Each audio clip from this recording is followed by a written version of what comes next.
नमस्कार। ज्योतिष शास्त्र में श्रद्धा और विश्वास रखने वाले सभी जातकों का पारलौकिक जगत चैनल में बहुत बहुत स्वागत है। बड़ी खुशी की बात है कि शनिदेव एक बार फिर से युवा हो चुके हैं, यानी शनिदेव का अंश बल 12 डिग्री से अधिक हो गया है और पूरे 90 दिन तक शनिदेव युवावस्था में ही गोचर करेंगे, यानी पूरे अंश बल के साथ रहेंगे और अपना श्रेष्ठतम फल प्रदान करेंगे। 12 डिग्री से 18 डिग्री तक अंश बल रहेगा शनिदेव का 11 अक्टूबर से 11 जनवरी 2022 के बीच। जिस प्रकार इस जगत में मनुष्यों की बाल, कुमार, युवा और वृद्ध अवस्था होती है, उसी तरह ज्योतिष शास्त्र में भी ग्रहों की बाल, कुमार, युवा और वृद्ध अवस्थाएं होती हैं। मनुष्य अपनी युवावस्था में बलवान और सशक्त होता है, अपनी पूर्ण शारीरिक और मानसिक क्षमता के साथ कार्य करता है। ठीक उसी तरह ग्रह भी युवावस्था में बलवान होता है, सशक्त होता है, अपना पूर्ण और श्रेष्ठतम फल प्रदान करता है। ग्रहों का बलाबल उनके अंशों के आधार पर तय किया गया है और कोई भी ग्रह 12 डिग्री से 18 डिग्री के बीच में अत्यंत बलवान होता है, युवा होता है। शनिदेव का गोचर मकर राशि में 23 मई 2021 को हुआ है और इस दौरान उनके अंश बल में लगातार परिवर्तन होता रहा है। इसके पहले भी मैंने युवा शनि पर एक वीडियो अपलोड किया था। उस समय शनिदेव तो युवा थे ही, राहु और केतु भी युवा थे, लेकिन अब एक बार फिर से शनिदेव तो युवा हो रहे हैं, लेकिन अच्छी बात यह है कि राहु और केतु बलहीन हो रहे हैं। शनिदेव 11 अक्टूबर को जैसे ही मार्गी हुए हैं, उस समय उनकी डिग्री थी 12 डिग्री 42 मिनट और 11 जनवरी को उनकी डिग्री होगी 18 डिग्री 53 मिनट। तो इस प्रकार शनि पूरे 90 दिन तक अपनी पूर्ण युवावस्था में होंगे और अत्यंत श्रेष्ठ फल आपको प्रदान करेंगे। तो बात करते हैं उन 6 भाग्यशाली राशियों के बारे में जिनको युवा शनि का सबसे अधिक लाभ प्राप्त होने वाला है, और साथ ही साथ अब राहु केतु से डरने की भी आवश्यकता नहीं है, क्योंकि राहु केतु बलहीन हो रहे हैं। तो चलिए मैं पहले आपको शनिदेव के अंश बल के बारे में ही जानकारी दे देता हूँ। तो ये है शनिदेव का अंश बल। 11 अक्टूबर 2021 को शनिदेव का अंश बल था 12 डिग्री 42 मिनट और 17 सेकंड, यानी 11 अक्टूबर को शनिदेव अपनी युवावस्था में प्रवेश कर चुके थे पूरे बल के साथ। 11 नवंबर 2021 आज के दिन जब मैं ये वीडियो अपलोड कर रहा हूँ, शनिदेव की डिग्री है 13 डिग्री 31 मिनट और 27 सेकंड। 11 दिसंबर को शनिदेव की डिग्री होगी 15 डिग्री 41 मिनट और 1 सेकंड और 11 जनवरी 2021 को शनिदेव की डिग्री होगी 18 डिग्री 54 मिनट 3 सेकंड, यानी प्रौढ़ावस्था में होंगे और 11 जनवरी 2021 तक अपना पूरा लाभ आपको देंगे। शनिदेव से सबसे ज़्यादा डर लगता है 7.5 में। आप इसको भी समझ लीजिए, होता क्या है कि लगभग 2.5 वर्ष तक शनिदेव एक ही राशि में गोचर करते हैं। इस दौरान शनिदेव का अंश बल घटता बढ़ता रहता होगा। आपने देखा होगा जिन जातकों की 7.5 चल रही है या जिन जातकों की 7.5 बीत चुकी है, उसमें कभी तो बहुत ही ख़राब समय आ जाता है और कभी बहुत अच्छा समय आ जाता है। तो ऐसा क्यों होता है? ऐसा इसलिए होता है कि जब शनिदेव अंश बल से स्ट्रांग होते हैं तो अत्यंत शुभ फल देते हैं, यानी 12 डिग्री से 18 डिग्री के बीच जब शनिदेव का गोचर होता है और ये गोचर लगभग 3 महीने का होता है, तो उस समय बहुत अच्छा फल देते हैं। जैसे ही शनिदेव की डिग्री बढ़ने लगती है, 18 डिग्री के बाद फिर धीरे धीरे शनिदेव कमज़ोर होने लगते हैं और 30 डिग्री पर मृत हो जाते हैं। उसके बाद फिर डिग्री बढ़ने लगती है और धीरे धीरे जो है 12 डिग्री तक पहुंचते हैं। तो ये जो टाइम पीरियड होता है जब शनिदेव कमज़ोर होते हैं, वो समय जो है साढ़े साती में कष्टकर हो जाता है। क्यों हो जाता है? इसलिए कि जब शनिदेव अंश बल से कमज़ोर हो जाते हैं तो कुंडली में कोई दूसरा अशुभ ग्रह जो बलवान है उसके अशुभ प्रभाव से, जैसे मंगल है या राहु केतु हैं, इनके अशुभ प्रभाव से शनिदेव आपको अशुभ फल देते हैं और आपको कष्ट होता है। अब चूंकि आपको जानकारी नहीं होती है कि कब शनिदेव अंश बल से मजबूत हैं, कब कमज़ोर हैं, तो इस वजह से ऐसे समय में जब शनिदेव कमज़ोर हैं, आप जो भी प्रयास करते हैं वो असफल हो जाता है। कितना भी आप कोशिश करते हैं कोई रिजल्ट नहीं आता और आप जब निराश हो जाते हैं, पता ये लगा कि उस समय जो है शनिदेव का अंश बल जब बेहतर हो गया, अच्छा हो गया, आप डर के मारे प्रयास ही नहीं करते हैं। तो ये वजह है जो कि आपको साढ़े साती में असफलता मिलती है या साढ़े साती के समय में कष्ट मिलता है। तो आप मेरे साथ जुड़े रहिए, चूँकि मैं आपको जानकारियाँ देता रहता हूँ, लेटेस्ट जो भी जानकारियाँ होती हैं तो मैं आपको बताता रहूँगा कि कौन सा समय ऐसा है जो कि उपयुक्त है किसी भी कार्य को करने के लिए और कौन सा समय ऐसा है जबकि आप बिल्कुल शांत बैठें, खामोश बैठें, कितना भी प्रयास कर लेंगे कोई रिज़ल्ट नहीं आएगा। तो इन सब की जानकारियाँ मैं आपको लगातार देता रहूँगा। इसके लिए आप मेरे साथ जुड़े रहें और चैनल को सब्सक्राइब कर लें और बेल आइकन प्रेस कर लें। ये पहली बार मैं कह रहा हूँ, वो इसलिए कह रहा हूँ कि ताकि आपको इस तरह की कोई जानकारी अगर मैं अपलोड करूँ तो वो जानकारी आप तक मिल जाए और आप उसका लाभ ले सकें। तो चलिए बात कर लेते हैं 6 भाग्यशाली राशियों के बारे में। ये है कुंभ राशि के जातकों की कुंडली।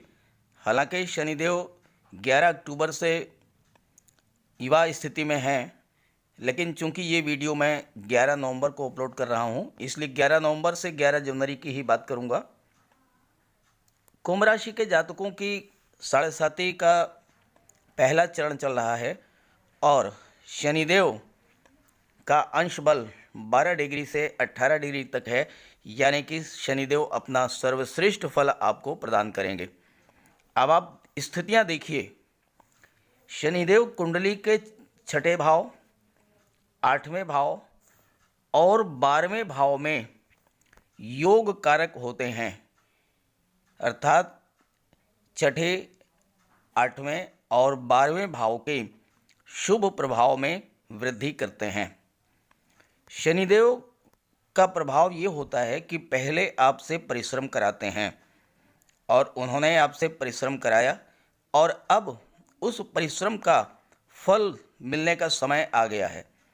देखिए, ग्रह स्थितियां ही ऐसी बन रही हैं। केवल शनि के बारे में ही नहीं बल्कि जो सपोर्टिव प्लैनेट्स हैं उनके बारे में भी विचार किया जाना ज़रूरी होता है, तभी हम किसी परिणाम तक पहुंच सकते हैं। और आप यहाँ देखिए कि एकादश भाव जो कि लाभ का भाव है, जहाँ से धन के लाभ, संतान के लाभ और शिक्षा के लाभ का विचार किया जाता है, मान सम्मान, पद और प्रतिष्ठा के लाभ का विचार किया जाता है, और उस भाव में शुक्र का गोचर है। शुक्र धन, वैभव, ऐश्वर्य और सुखों के कारक हैं और शनिदेव के अत्यंत गहरे मित्र हैं। शनिदेव शुक्र के प्रभाव को बढ़ा देते हैं और शुक्र के बारे में एक ज्योतिष शास्त्र में सूत्र है कि यद भावाद द्वादशो शुक्रो यद भावे शांत तथैव च यद कारकाच सो अंतस्थो नूनतान वृद्धिदो भवेत। अर्थात शुक्र जिस भाव से 12वें में हों, तो शुक्र जो हैं वो 12वें भाव से 12वें में हैं, तो 12वें भाव को भी प्रभावित करेंगे। शनि और शुक्र दोनों का जो ये योग बनेगा, ये 12वें भाव के सभी शुभ फलों को आपको प्रदान करेगा।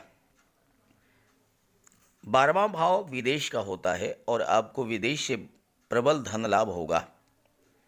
दूसरी बात, आप विदेश में हायर एजुकेशन के लिए जा सकते हैं, विदेश में आप सेटल हो सकते हैं, आपका व्यापार व्यवसाय विदेश से है, वहाँ से आपको लाभ होगा।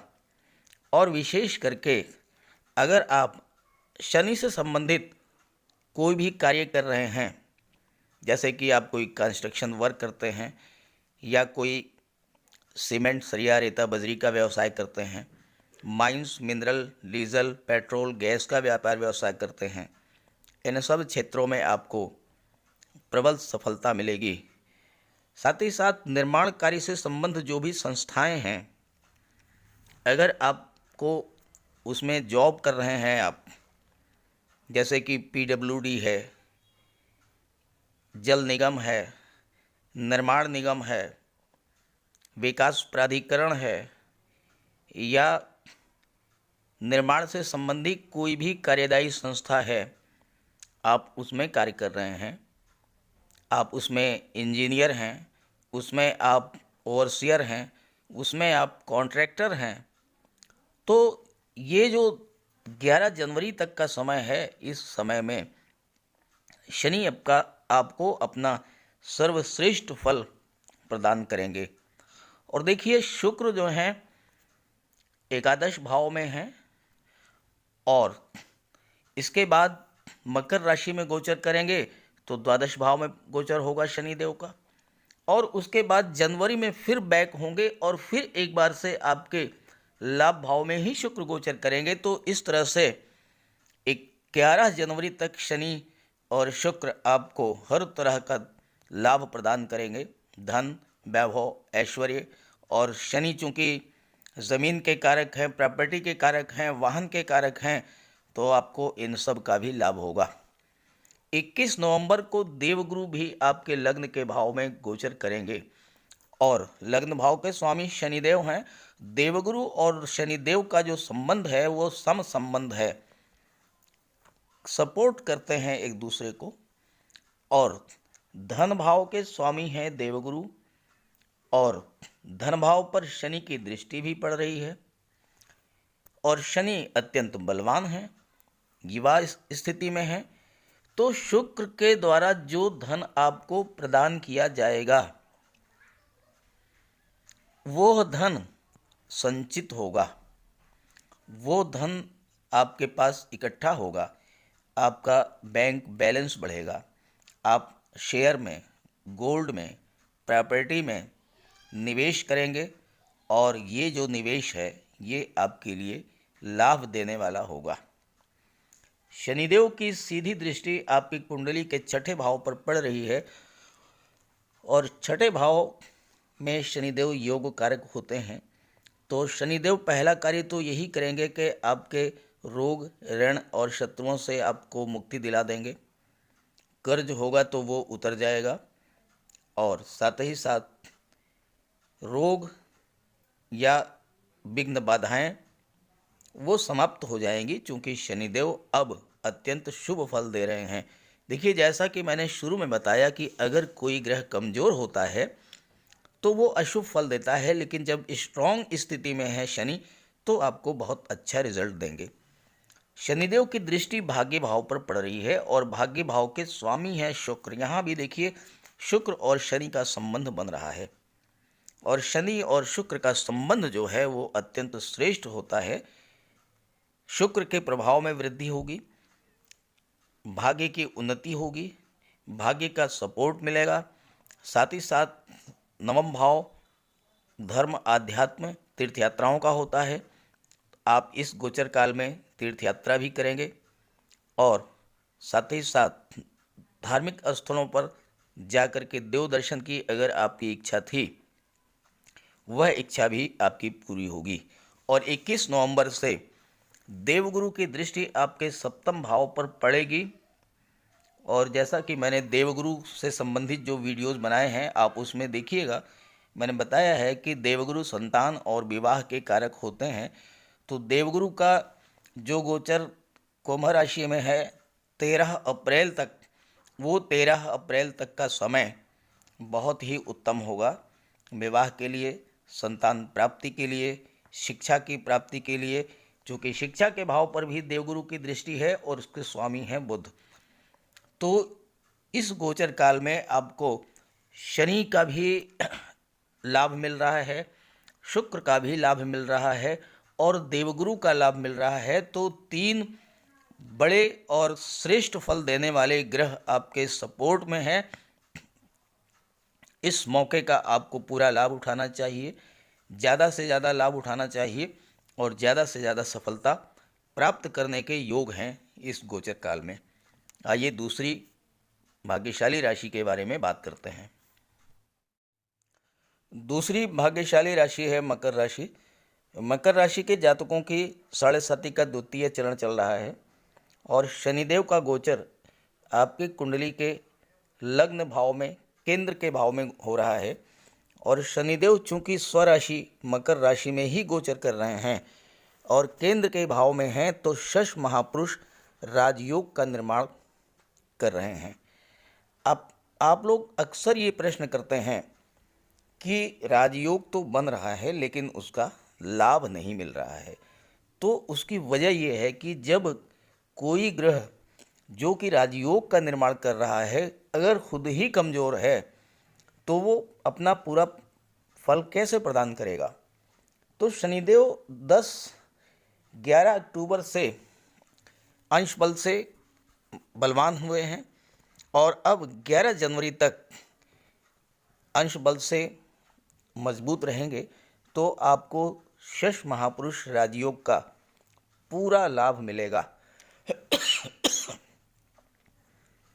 शनिदेव शश महापुरुष राजयोग का निर्माण जब करते हैं तो सबसे पहला कार्य तो ये करते हैं कि आपका स्वास्थ्य सही करते हैं और आपको दीर्घायु बनाते हैं, आपकी आयु को लंबी करते हैं।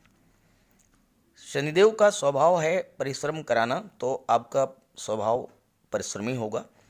साथ ही साथ किसी बात के पूर्ण और सटीक विश्लेषण की क्षमता आपके अंदर होगी और छिपे हुए रहस्यों को जानने की भी अद्भुत क्षमता आपके अंदर होगी, क्योंकि शनिदेव अष्टम भाव के कारक होते हैं।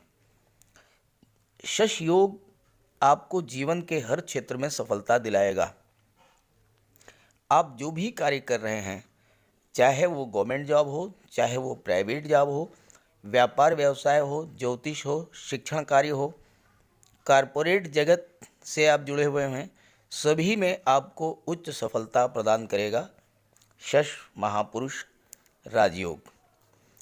शश योग जीवन में बड़े सरकारी अधिकारी बनाता है, अभियंता बनाता है, जज, मजिस्ट्रेट, वकील बनाता है और राजनीति के क्षेत्र में उच्च पद भी दिलाता है।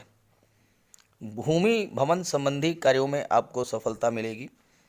अगर आप प्रॉपर्टी डीलिंग, चूँकि शनिदेव की दृष्टि जो है कर्म भाव पर भी पड़ रही है, तो अगर आप प्रॉपर्टी डीलिंग, रियल इस्टेट या कंस्ट्रक्शन वर्क या mines and minerals, petroleum, diesel, gas के कार्य व्यवसाय से जुड़े हैं तो आपको बहुत अधिक लाभ होगा। Chemical products, medicines, pharma companies अगर आप चलाते हैं या फिर आप डॉक्टर हैं, सर्जन हैं, सीएमएस हैं, सीएमओ हैं, मेडिकल ऑफिसर हैं, या आपकी पैथोलॉजी लैब है, या आपका डिस्पेंसरी है, आपकी क्लिनिक है, आपका नर्सिंग होम है, तो आपको प्रचुर धन लाभ होने वाला है 11 जनवरी 2022 तक। अगर आप पुरातत्व, रक्षा अनुसंधान या ज्योतिष या रिसर्च या अकल्ट साइंस में आपकी रुचि है तो उस क्षेत्र में भी आपको लाभ होगा। सबसे बड़ी बात यह है कि एक से अधिक व्यवसाय से आप धन अर्जित करेंगे और शश योग आपको उच्च कोटि का आध्यात्मिक गुरु भी बना सकता है, योगाचार्य बना सकता है, वक्ता बना सकता है, कथाकार्य बना सकता है, ज्योतिषाचार्य बना सकता है और शश योग के बनने पर धन, समृद्धि, प्रसिद्धि अनायास ही प्राप्त होती है। और आप देख लीजिए, स्थितियां आपके सामने हैं। शुक्र आपकी कुंडली के 12वें भाव में गोचर कर रहे हैं और देवगुरु 21 नवंबर को आपके धन के भाव में गोचर करेंगे और पराक्रम भाव के स्वामी होंगे।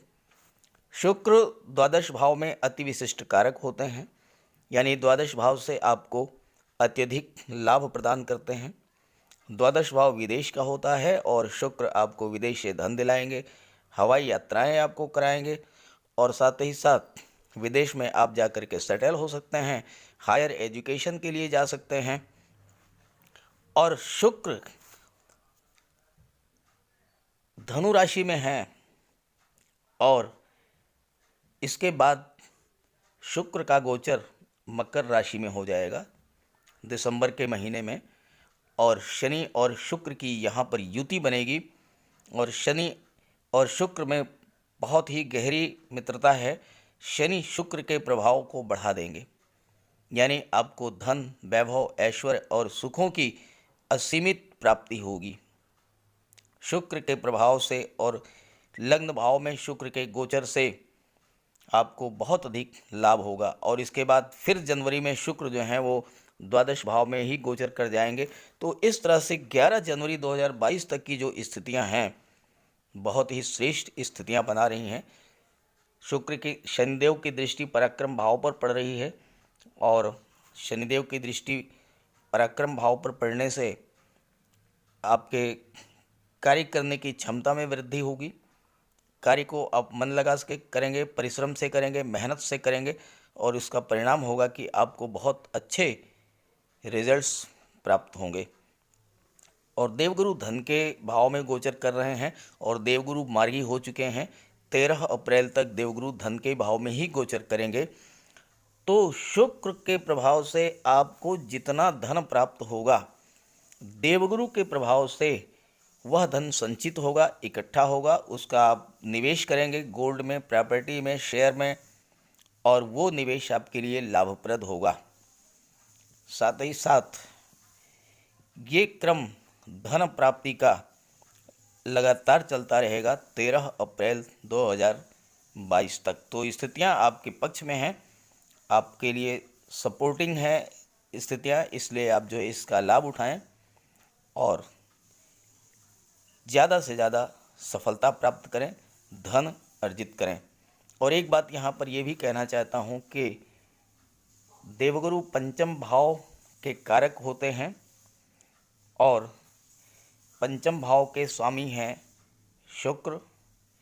तो ऐसी स्थिति में अगर आप कला के क्षेत्र में आपकी रुचि है, आप अच्छे लेखक बन सकते हैं, संगीतकार बन सकते हैं, गायन, अभिनय, नृत्य, इन सब कलाओं में आपकी रुचि होगी और इन क्षेत्रों से आपको धन का भी लाभ होगा और इन्हीं क्षेत्रों में आपको आजीविका भी प्राप्त होगी। आइए बात करते हैं तीसरी राशि के बारे में।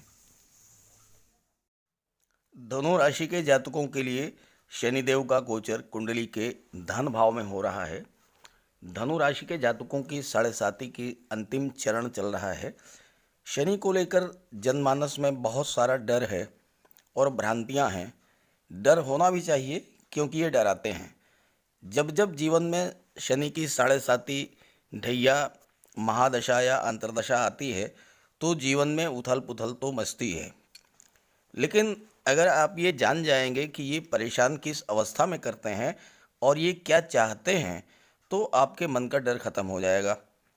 शनि की तीसरी दृष्टि होती है पराक्रम, और पराक्रम और मेहनत अगर ज़्यादा करनी पड़ती है तो थोड़ा बहुत कष्ट तो महसूस होता ही है। तो शनि आते ही आपसे मेहनत कराते हैं, परिश्रम कराते हैं और परिश्रम और संघर्ष के बाद फिर 7वीं दृष्टि डालते हैं और उसके बाद फिर 10वीं दृष्टि से देखते हैं और जाते जाते आपको बहुत कुछ दे जाते हैं। तो इस समय 11 नवंबर 2021 से 11 जनवरी 2022 मैंने इसलिए लिखा है क्योंकि ये वीडियो मैं 11 नवंबर को अपलोड कर रहा हूँ। वैसे तो शनिदेव 11 अक्टूबर से ही अंश बल से पूर्ण हैं और आपको पूरा लाभ देंगे। किसी भी कुंडली का विश्लेषण करते समय सपोर्टिंग ग्रह को भी देखना पड़ता है और शुक्र आपके लग्न के स्वामी हैं तो इन पर भी चर्चा करेंगे और देवगुरु आपके पराक्रम भाव में गोचर कर रहे हैं तो इस पर भी चर्चा करेंगे। पहले बात कर लेते हैं शनि की। शनिदेव आपके कुंडली के धन भाव में गोचर कर रहे हैं, तो धन भाव से धन के संचय का विचार किया जाता है। अभी तक चूंकि शनिदेव कमजोर स्थिति में थे, इसलिए पैसा आ रहा था लेकिन पैसे का संचय नहीं हो पा रहा था। अब की स्थिति क्या है कि शुक्र का गोचर नवंबर माह में आपकी कुंडली के लाभ भाव में हो रहा है, और शुक्र धन, वैभव, ऐश्वर्य और सुखों के कारक हैं। तो आपको हर तरह से धन की प्राप्ति कराएंगे, संतान की प्राप्ति कराएंगे, विवाह का योग बनेगा, हर तरह का लाभ आपको शुक्र के द्वारा प्राप्त होगा। और सबसे अच्छी बात यह है कि शुक्र जो हैं नवंबर में आपके कुंडली के लाभ भाव में हैं, और 8 दिसंबर को शुक्र का गोचर आपके द्वादश भाव में हो जाएगा। द्वादश भाव क्या है? विदेश का होता है, तो आपको विदेश से धन प्राप्त होगा। आप विदेश में सेटल हो सकते हैं, विदेश से आपको लाभ होगा, वहाँ से आप जो है एक्सपोर्ट इंपोर्ट का कोई व्यापार है तो उसमें आपको लाभ होगा। और इसके बाद फिर 30 दिसंबर को शुक्र वापस आपके एकादश भाव में आ जाएंगे, और जनवरी महीने में शुक्र फिर से जो है आपके लाभ भाव में ही गोचर करेंगे। और शुक्र और शनि एक दूसरे को बहुत अच्छा सपोर्ट करते हैं, बहुत ज़्यादा एक दूसरे की हेल्प करते हैं, परम मित्र हैं। तो शनि के इस गोचर काल में 11 नवंबर से 11 जनवरी तक शुक्र लगातार आपके लाभ भाव में और द्वादश भाव में रहेंगे। तो ये दोनों ही भाव ऐसे हैं, लाभ भाव से तो आपको धन की प्राप्ति कराएंगे, और द्वादश भाव में शुक्र जो हैं वो अति विशिष्ट कारक होते हैं। तो ऐसे में आपको हर तरह का जो है विदेश से लाभ कराएंगे। खर्च बढ़ेंगे थोड़े बहुत, लेकिन चूंकि शनिदेव अब बलवान स्थिति में हैं और धन भाव में गोचर कर रहे हैं, तो शुक्र आपको पैसा दिलाएंगे, शुक्र आपको धन दिलाएंगे, और शनि जो है उस धन का संचय कराएंगे। अब आप जो है गोल्ड में निवेश कर सकते हैं, शेयर में निवेश करेंगे, ज़मीन जायदाद प्रॉपर्टी खरीद सकते हैं, और सुख सुविधा के साधन हैं उन पर भी आप खर्च करेंगे। अब शनि की तीसरी दृष्टि जो है आपकी कुंडली के सुख भाव पर पड़ रही है, तो सीधी सी बात है कि आपके सुखों में वृद्धि करेंगे। और चूंकि शुक्र आपके लग्न भाव के स्वामी हैं, तो आपका व्यक्तित्व अत्यंत आकर्षक होगा, वाणी आपकी अत्यंत मधुर होगी, और साथ ही साथ देवगुरु भी आपके पराक्रम भाव में गोचर कर रहे हैं। तो पराक्रम भाव में गोचर करने से क्या है, आपके पराक्रम में वृद्धि करेंगे। अब चूंकि देवगुरु जो हैं वो ज्ञान के कारक हैं, बुद्धि के कारक हैं, विवेक के कारक हैं, तो आपके ज्ञान में वृद्धि करेंगे, आपकी बुद्धि तीव्र होगी, आप विवेक, आपका मस्तिष्क जो है वो विवेक से परिपूर्ण होगा। तो जब एक आकर्षक व्यक्तित्व, आप सोचिए, कल्पना कीजिए, एक आकर्षक व्यक्तित्व है आपके पास, मीठी वाणी है, मिलनसार व्यवहार है, शनिदेव का परिश्रम है, शनिदेव चूंकि मेहनत कराते हैं, शनिदेव की द्वारा परिश्रम की क्षमता दी गई आपको, और देवगुरु के द्वारा ज्ञान दे दिया गया। तो इतनी सारी चीज़ें अगर आपको मिल गई, तो ऐसा कौन सा काम है जो कि आप नहीं कर सकेंगे? बड़ा से बड़ा काम हो, बड़ी से बड़ी चुनौती हो, उसे आप सफलतापूर्वक अंजाम देंगे, उसे पूरा करेंगे, और जब आप कार्य को पूरा करेंगे तो फिर निश्चित रूप से आपको जो है धन का लाभ होगा। और धन के भाव में तो फिर कहना ही क्या है, जो है लाभ के भाव में शुक्र का गोचर है, हर तरह से आपको लाभ होगा। शनिदेव की दृष्टि जो है, सप्तम दृष्टि कुंडली के अष्टम भाव पर पड़ रही है, और अष्टम भाव से आयु का विचार किया जाता है, अष्टम भाव से रोगों का विचार किया जाता है, साथ ही साथ अष्टम भाव से रिसर्च का, अनुसंधान का, अकल्ट साइंस का विचार किया जाता है। तो पहला कार्य तो शनिदेव यही करेंगे कि आपकी आयु में वृद्धि करेंगे, आपको स्वास्थ्य का लाभ कराएंगे। अगर किसी गंभीर बीमारी से आप पीड़ित थे, आप उससे बाहर निकल आएंगे। दूसरा लाभ ये है कि अगर आपकी रुचि रिसर्च में है, अनुसंधान में है, ज्योतिष में है, आध्यात्म में है, एकल्ट साइंस में है, या फिर आपकी रुचि, आप जो है डीआरडीओ से जुड़े हुए हैं, रक्षा अनुसंधान से जुड़े हुए हैं, तो उस क्षेत्र में आपको प्रबल लाभ मिलेगा। और सबसे अच्छी बात यह है कि जो अष्टम भाव है वो भूमि से नीचे के दबे हुए पदार्थों का होता है, और शनि जो है इसके कारक होते हैं। तो जो जातक petroleum, diesel, gas, mines, minerals in सब का व्यापार व्यवसाय करते हैं, मेटल्स, मेडिसिन का व्यापार व्यवसाय करते हैं, उन जातकों को बहुत बड़ा लाभ होने वाला है इन 2 महीनों में। शनिदेव कंस्ट्रक्शन के भी कारक हैं, निर्माण के कारक हैं। तो जो जातक निर्माण कार्यों में लगे हुए हैं, जैसे कि पुल का निर्माण है, सड़क का निर्माण है, कोई बिल्डिंग कंस्ट्रक्शन है, आप कॉलोनी डेवलपर हैं या आप बिल्डर हैं, तो आपके लिए बहुत ही बेहतर योग है।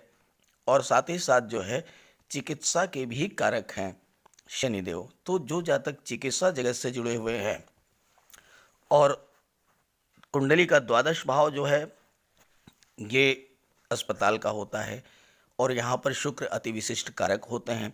तो जो जातक चिकित्सा जगत से जुड़े हुए हैं, डॉक्टर हैं, कंपाउंडर हैं, नर्स हैं, सीएमओ हैं, सीएमएस हैं, मेडिकल ऑफिसर हैं, ऐसे जातकों को भी बहुत लाभ होने का योग है।